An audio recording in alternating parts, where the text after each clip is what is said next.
Welcome to our channel dedicated to scary videos and stories, where we provide unforgettable experiences in the world of horror.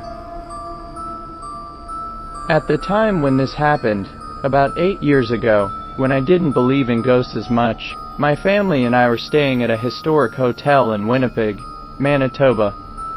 I had a few spare moments during my stay at a breathtaking hotel, and I decided to embark on a little adventure to explore its grandeur. The hotel exuded an air of elegance, captivating my senses with its intricate architecture and lavish decor. However, little did I know that my innocent curiosity would lead me into a perplexing encounter that defied all logical explanation. As I ventured deeper into the labyrinthine corridors of the hotel, my steps guided me into unfamiliar territory. Lost in a maze of hallways, I stumbled upon an individual who seemed to be associated with the hotel, yet their role remained elusive to me. They didn't resemble a housekeeper or a receptionist, leaving me uncertain about their position within the establishment. Realizing my predicament, I approached them, mustering the courage to ask for directions back to the lobby, as I had to meet my family within a few minutes. Little did I know that this seemingly innocuous encounter would plunge me into a whirlwind of the inexplicable. Upon reaching the lobby, I passed by the front desk, only to be greeted by the stunned expressions of a clerk and a security guard. Their faces had turned pale, and their eyes were filled with a mixture of shock and disbelief.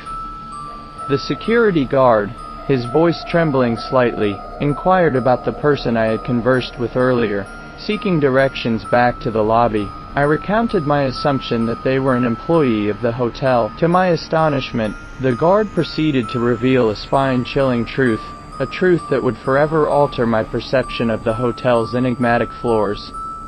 The floor on which I had unwittingly found myself, the floor's number escaping my memory, was notorious for its paranormal occurrences. Apparitions and inexplicable phenomena were said to manifest regularly within its confines. It sent shivers down my spine, for I had been completely oblivious to the spectral secrets that lay hidden within those walls.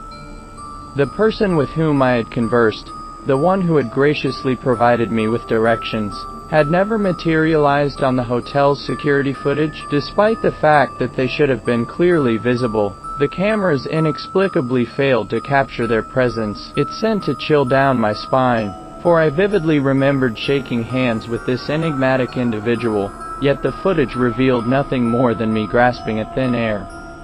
This peculiar encounter had defied the laws of perception and logic. The person had appeared before me just like any other human being would, their hand yielding a tangible, squishy sensation upon my touch. Yet, their existence remained elusive to the prying eyes of the surveillance system. There was no feasible way for me, a mere 5'6" in height, to have obstructed the person from the camera's view. To further substantiate this inexplicable phenomenon, the security guard summoned a second angle of the footage, hoping to shed light on the mysterious encounter. Yet, despite the irrefutable evidence captured on film, disbelief and skepticism echoed through the minds of those around me. My account of the incident was met with skepticism, leaving me grappling with the haunting question of how to rationalize the unexplainable.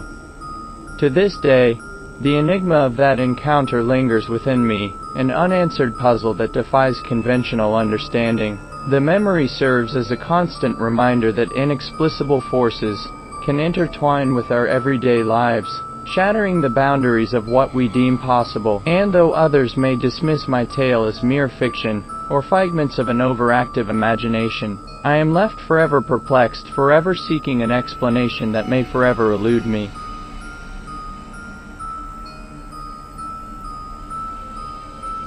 Once upon a time, in a small town nestled amidst a dense forest, there lived a family known for their encounters with supernatural beings. The family's matriarch, my mother-in-law, had grown accustomed to the frequent presence of jinns in their home. These spectral entities had lost their ability to frighten her, and instead, they had become an annoyance that disrupted the tranquility of their household.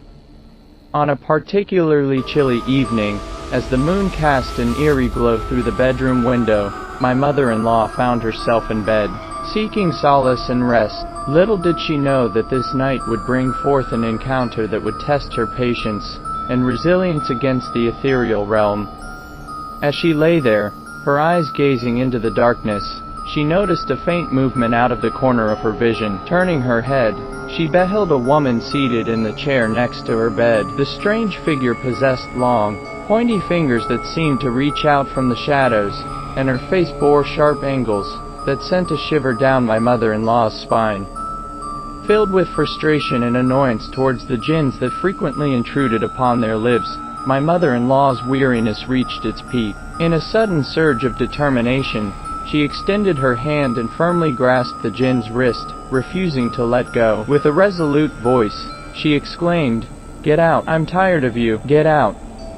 The jinn, taken aback by her audacity, began struggling to free itself from her grip. It wriggled and twisted, attempting to break free from her tenacious hold. However, my mother-in-law's determination was unwavering, and she refused to release her grip, unyielding in her demand for the jinn to depart.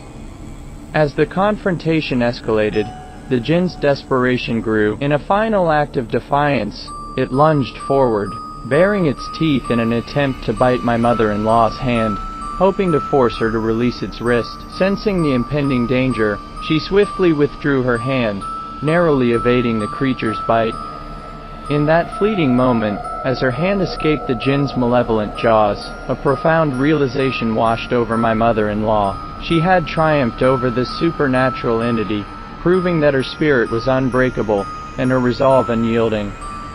As she pulled her hand away, the jinn, defeated and unable to fulfill its malicious intent, vanished into the shadows, leaving behind an air of quietude and a newfound sense of empowerment.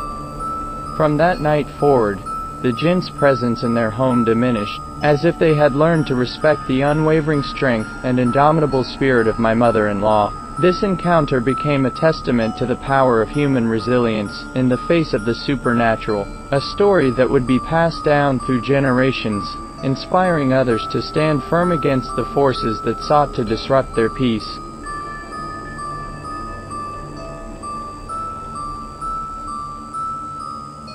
A haunting story that happened in the author's childhood home.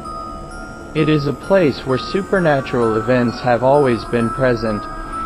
Our family moved into the house when I was a mere 6 years old, and my younger brother was just 3. Little did we know that the seemingly ordinary abode held secrets that would both terrify and captivate us. At first, the signs of the paranormal were subtle, manifesting in eerie sightings and haunting nightmares that plagued my brother and me during the nocturnal hours. We would awaken in a cold sweat, our wide eyes catching glimpses of strange figures lurking in the shadows of our room. These spectral apparitions seemed to taunt us, their ethereal forms dancing just beyond our reach. As time went on, the supernatural occurrences within our home grew bolder, leaving an indelible mark on our lives. Objects would mysteriously vanish, only to reappear days later, as if they had been caught in a spectral game of hide-and-seek. The house echoed with disembodied voices, the sound of footsteps echoing through empty hallways, and doors slamming shut with an unseen force. However, it was the gradual escalation of these paranormal encounters that truly sent shivers down our spines. During one particular party held within our haunted abode, one of my parents found themselves alone in their bedroom. The festivities roared outside, but an eerie silence pervaded the room. Suddenly, the sound of tiny footsteps reverberated through the air, as if a child was gleefully running across the hardwood floor. Startled, my parents' gaze fell upon the walk-in closet, the source of the eerie noise. With a mixture of curiosity and trepidation, my parent approached the closet, expecting to find me or my brother hiding mischievously within. As they reached for the doorknob, it creaked open, revealing a chilling sight. T-shirts, hung close to the floor, swayed gently as if stirred by an unseen presence, and peeking out from behind them stood a little girl, her presence both ethereal and unnerving. My parent, gripped by a mixture of fear and disbelief, locked eyes with the mysterious figure. In the blink of an eye, the little girl vanished into thin air, leaving behind an eerie silence that hung heavy in the room. The encounter left my parents shaken, questioning the nature of the supernatural entities that roamed our home. It was a haunting moment that defied all rational explanation, forever etched into their memory. As the years passed, our family became accustomed to the spectral inhabitants that shared our living space. We learned to coexist with the inexplicable, navigating our daily lives amidst the whispers of unseen entities. The house became a tapestry of both the living and the ethereal, intertwining our reality with a realm beyond our comprehension.